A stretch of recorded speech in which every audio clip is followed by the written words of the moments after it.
to part 3 of our series with Juliet Edgley, homeopath and holistic practitioner, and today we're going to talk about itch and the remedies that we can use for our itch, for our TSW and for our eczema.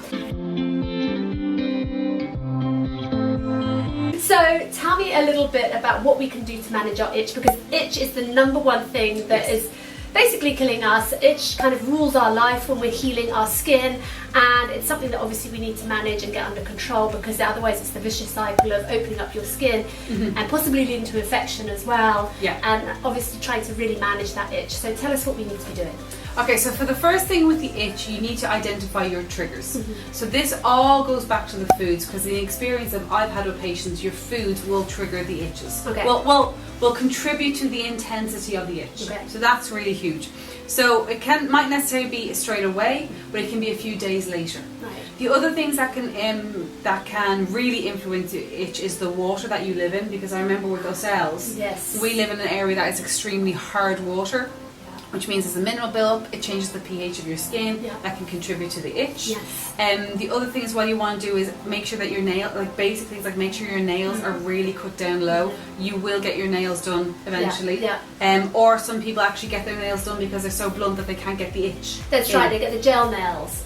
So that is a management technique. The other thing you'll want to look at the products that you're putting on your skin. Now you know I'm all about natural products for other pathologies. When it comes to TSW and eczema, I go with just use what works. So it doesn't want to sting, it doesn't want to smell too strong.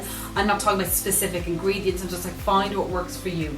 So that can be a bit trial and error, and you will always do a patch test on your ankle. I don't do it any higher than the ankle. Okay, great. For the itch. So in terms of the itch as well, it's you need to look at other triggers. So when we're talking about food intolerances, one big food group that will contribute to the itch is histamine. So histamine intolerance, TSW and eczema, there can be a lot of confusion of where it fits in, because you don't necessarily have, what I would say to patients, you might necessarily be a histamine intolerance patient, but I can see histamine is playing a role. Right. Okay, so basically histamine intolerance is when your levels of histamine goes over the level at which your body can down-regulate it and remove it from the system. There's 3 enzymes involved in this. There are multiple nutrients to make sure you have those enzymes and your body's producing them and they are effective. Right. So histamine can be released from, everyone knows histamine in terms of allergies. The histamine can be released from obviously an allergen, it can be from a pathogen, it can be from a virus, it can be from a fungal infection, it can be from an injury, it can be from the itch. Pathogens as in?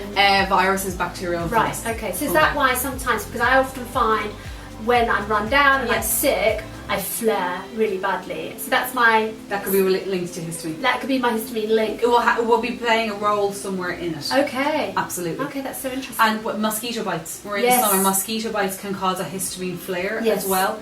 And so you want to always keep your histamine levels down. As low as possible. And so you can very easily bring your histamine levels down with a few changes in diet, and it comes down quite quickly within 2 weeks. Right. As long as you have everything else in your treatment plan geared towards that. So if you're on a low histamine diet, removing those high histamine foods. Removing the high histamine foods, making sure you have adequate nutrition for the correct enzymes, and stress as well. And stress as magnesium. well. So magnesium.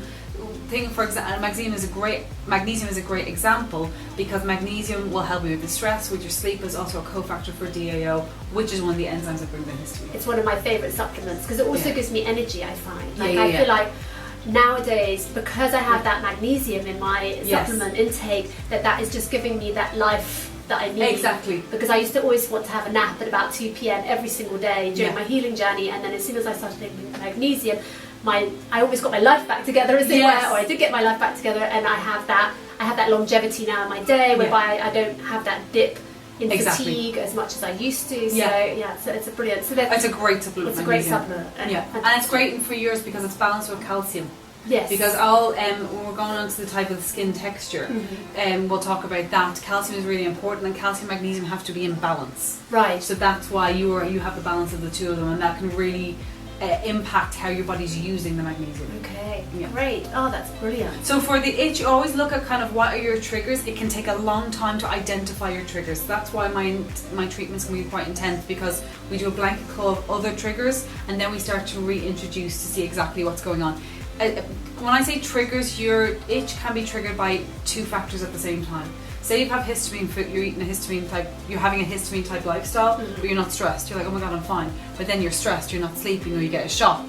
That's when the histamine then has to come down. You have to find the balance. Right, okay. Yeah. So what I'm going to talk about in terms of management, so they're triggers. I'm going to talk about remedies that may help manage your itch. Again, like the zingers, it's all about just reducing its intensity, less frequent, the crisis, what I call them. So these can help manage the itch. Now, in homeopathy, itch is actually considered a global symptom. Do you remember I was explaining that we have global, so kind of something that generally has an impact on your mental, physical, emotional well-being.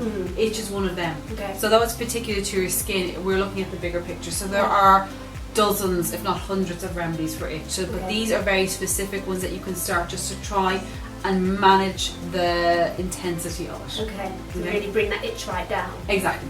Okay, fantastic. Oh, that's wonderful. So in terms of, taking remedies for the itch, what can we do? So the remedies that you would want to do, first of all, you want to get it in granule form. You don't want to have it in liquid or powder form, because you want to have it handy in your bag. I would recommend it in a 30 CH is what I have seen in patients. So 30 CH refers to the strength of the remedy, but you can, I've seen patients work great on a 6 CH, but no higher than 30 CH because it's just a local symptom. Okay. So I'm going to talk you through the 5 remedies for itch. Okay. Now these are remedies that would look at if you have an eruption with the itch or no eruption. Right. Because some people the itch comes, what I call an eruption, kind of like what we say in French, a plaque, like a patch. A patch, yeah. So either has a patch or it doesn't have a patch. Yes. Okay. So these are the remedies for that. Right. The first remedy is Missourium. So we reduce it down to Mez. Missourium can be used whether or not you have an eruption. Okay. So the eruption is generally oozing. Okay, Yes, so it's an ooze, oozy type of eruption, and not sticky. It's an oozy but not sticky. It's quite clear. Yes. A clear ooze. Exactly. Okay. So what it would look like, the itch would look like, it would be a crawling itch that every time you scratch it, it changes location. Right. Do you know that? I think you had that itch at one stage. Yeah, I do. Yeah, it's moved around the face area. So scratching here, and then you scratch there, and you scratch there, and Yes. it just moves all the way around. Okay. And so the specific symptoms as well, whether you react to heat or cold, so we'll put that in the description here. It's just easier for people to read. Yeah. So Missourium is a very, very good. In France, a lot of homeopathic doctors would give Missourium. Right. The smaller remedies that I have seen in my TSW patients and my eczema patients that maybe mainstream homeopaths wouldn't really use that often, but I've seen them work really well. Okay. So the next one is going to be, it's reduced down to Fago. Again, it's one of those remedies that I actually can't pronounce. So it's very, very specific because Fago can be seen. Have you ever seen somebody in pregnancy, they had that liver disorder that causes the itchy skin?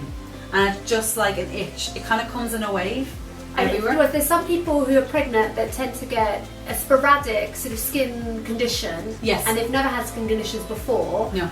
Or they've had maybe underlying eczema or very, very mild eczema, Yes. and then it's come out in pregnancy. It's a liver pathology. Oh, so that's and it liver manifests issues. as the itch in the skin. Right. Now, that can, if you've ever had that, you'll know what Fago feels like, because it's just this wave of itch and prickliness all over the skin. It's worse cold. Uh-huh. So, so if you have a sudden change in temperature, how does it manifest actually? Because I've had a few patients, they said, no, in summer, it's a lot worse in summer thinking it's the heat, but it's actually worse cold because you're coming into AC. Right. So Fago is a really, really good one of them. And it's just that constant itch. It's constant, no matter what you scratch, Yeah. it's constantly there. Is Constantly it quite dry as well? Like dry skin, or just it could be any No, it can be any type. Okay. Yeah. And it's just forms in sort of like plaques. No, it's actually no plaque. So No with plaque. or without plaque, it's just that sensation of constant. The itch does not go Does away. not go away, and it moves around the face of Yeah. the skin or the It's areas. like waves. Okay, That's how I've seen it. Okay, brilliant. Okay. So the next remedy is called Dol. Again, one of those ones I can't pronounce. Okay. And it's very, very similar to Fago in terms that it's only at night. Okay. So particularly at night, and I've seen this so often actually in skin issues where they go, I'll go to bed, as soon as I'm in bed, I start to scratch. Yes. This is Dol. Yes, this is dull. Because is it true to say that also our cortisol levels change at night time? So our cortisol level drops, which can actually allow the histamine to take over and cause us to itch even more. Because I did a recent video about sleep a few weeks back, and about how we tend to itch more at night time and how to overcome that itch. But that's very interesting that you could take Dol for that nighttime itching. This is very specific, because that's the great thing about homeopathy. We work mostly with your symptoms. We don't necessarily, but as a practitioner, I understand the hormones and everything underneath.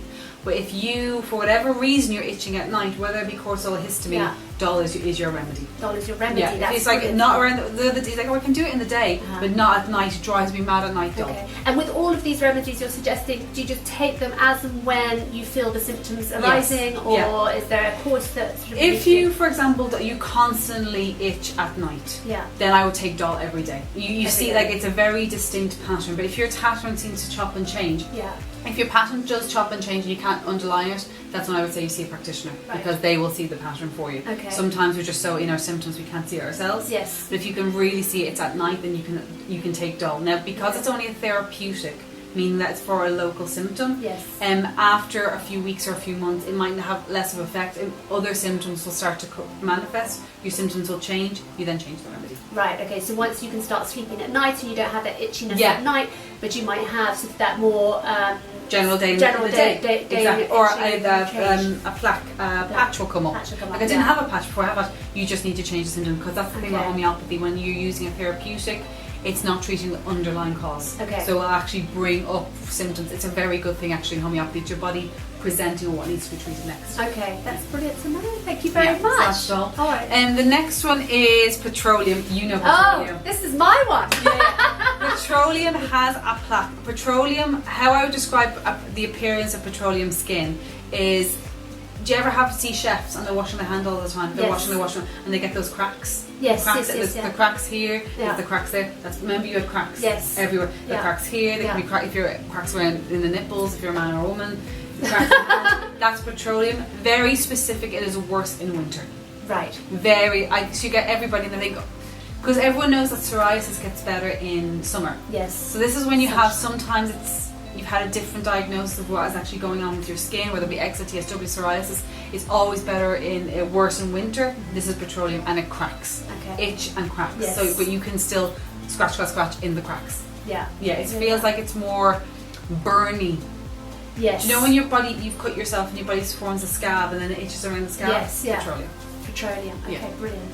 And that can actually help for those that might be wanting to do, NMT, moisture treatment. Yes. But obviously that's sort of another subject we'll get onto. But that dryness, that crackness, that open wound. Yeah, exactly. And that itch around that wound and the splits. Yeah. Petroleum. Okay. That is your remedy, is petroleum.